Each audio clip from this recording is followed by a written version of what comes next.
Sir पहली मुश्किल मेरे लिए ये था कि मैं इंजीनियरिंग बैकग्राउंड का हूँ, तो मुझे पूरा स्विच करना पड़ा आर्ट बैकग्राउंड। यदि आप कंसिस्टेंट हैं अपने हार्ड वर्क को लेके, तो एक समय ऐसा आएगा आपको सफलता कहीं ना कहीं मिल जाएगी। है जहाँ चाह है वहीं राह है। यदि आप किसी चीज़ को डिज़ायर करते हैं पाने की, तो मुझे लगता है कि रास्ते खुद ब खुद बनने लगेंगे। बस आपको प्रयास करने की ज़रूरत है।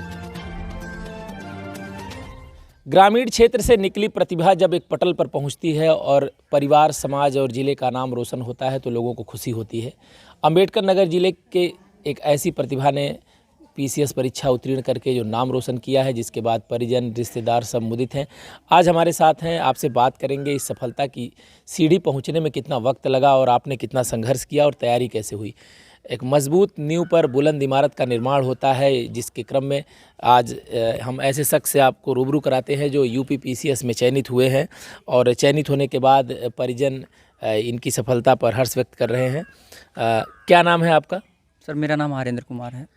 ये यूपी पीसीएस की परीक्षा आपने क्वालिफाई किया है, क्या कुछ इसमें मुश्किलें आई और कैसे आपने यहाँ तक का सफ़र तय किया? सर पहली मुश्किल मेरे लिए ये था कि मैं इंजीनियरिंग बैकग्राउंड का हूँ, तो मुझे पूरा स्विच करना पड़ा आर्ट बैकग्राउंड में। ये सबसे बड़ी दिक्कत आई।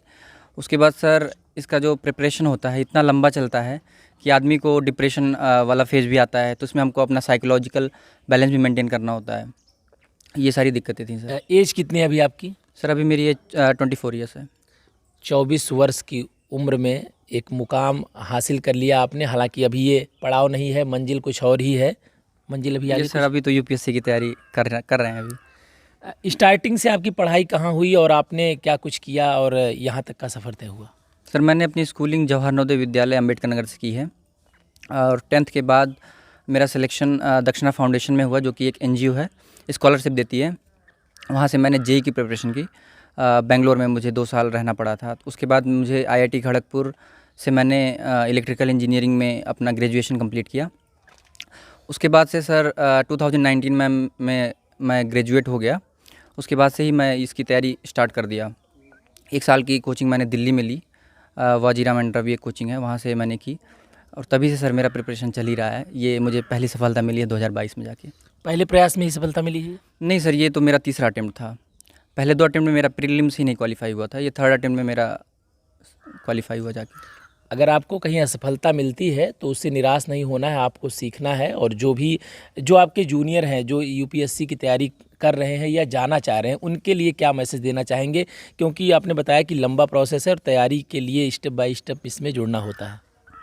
सर उनको मैं यही संदेश देना चाहूँगा कि ये एक ऐसा एग्ज़ाम है जिसमें पेशेंस चाहिए होता है, परसिस्टेंस की ज़रूरत है, हार्डवर्क की ज़रूरत है, कंसिस्टेंसी चाहिए। यदि आप कंसिस्टेंट हैं अपने हार्डवर्क को लेके, तो एक समय ऐसा आएगा आपको सफलता कहीं ना कहीं मिल जाएगी।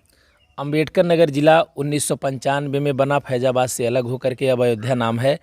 पिछड़ा जिला माना जाता है, लेकिन शिक्षा के क्षेत्र में जिस तरीके से लोग सफलता अर्जित कर रहे हैं, तो खासकर अंबेडकर नगर जिले के लोगों और अंबेडकर नगर जिले की जो ये भूमि है, जो ये धरती है, उसके लिए क्या कहना चाहेंगे? सर मैं उनको यही संदेश देना चाहूँगा कि एक कहावत है, जहाँ चाह है वहीं राह है।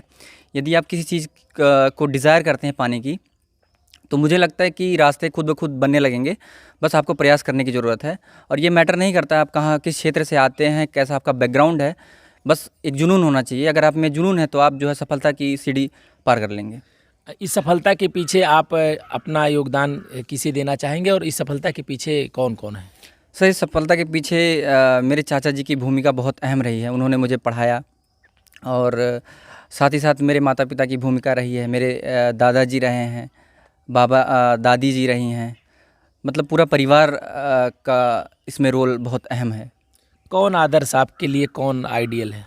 सर मेरे लिए आदर्श तो मेरे चाचा जी हैं। मैं उनके प्रयास को देखता हूँ। अभी उनकी एज लगभग 50 साल हो गए हैं वो।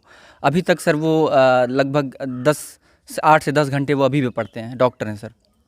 तो उनको देख के मुझे ये बहुत प्रेरणा मिली कि मतलब इतनी उम्र होने के बाद भी अगर आदमी पढ़ सकता है इतने घंटे, तो मैं क्यों नहीं कर सकता हूँ सर। आप जिस इलाके से आते हैं उसी इलाके से अरुणिमा सिन्हा का नाम जुड़ा है, जो पर्वतारोही रही हैं।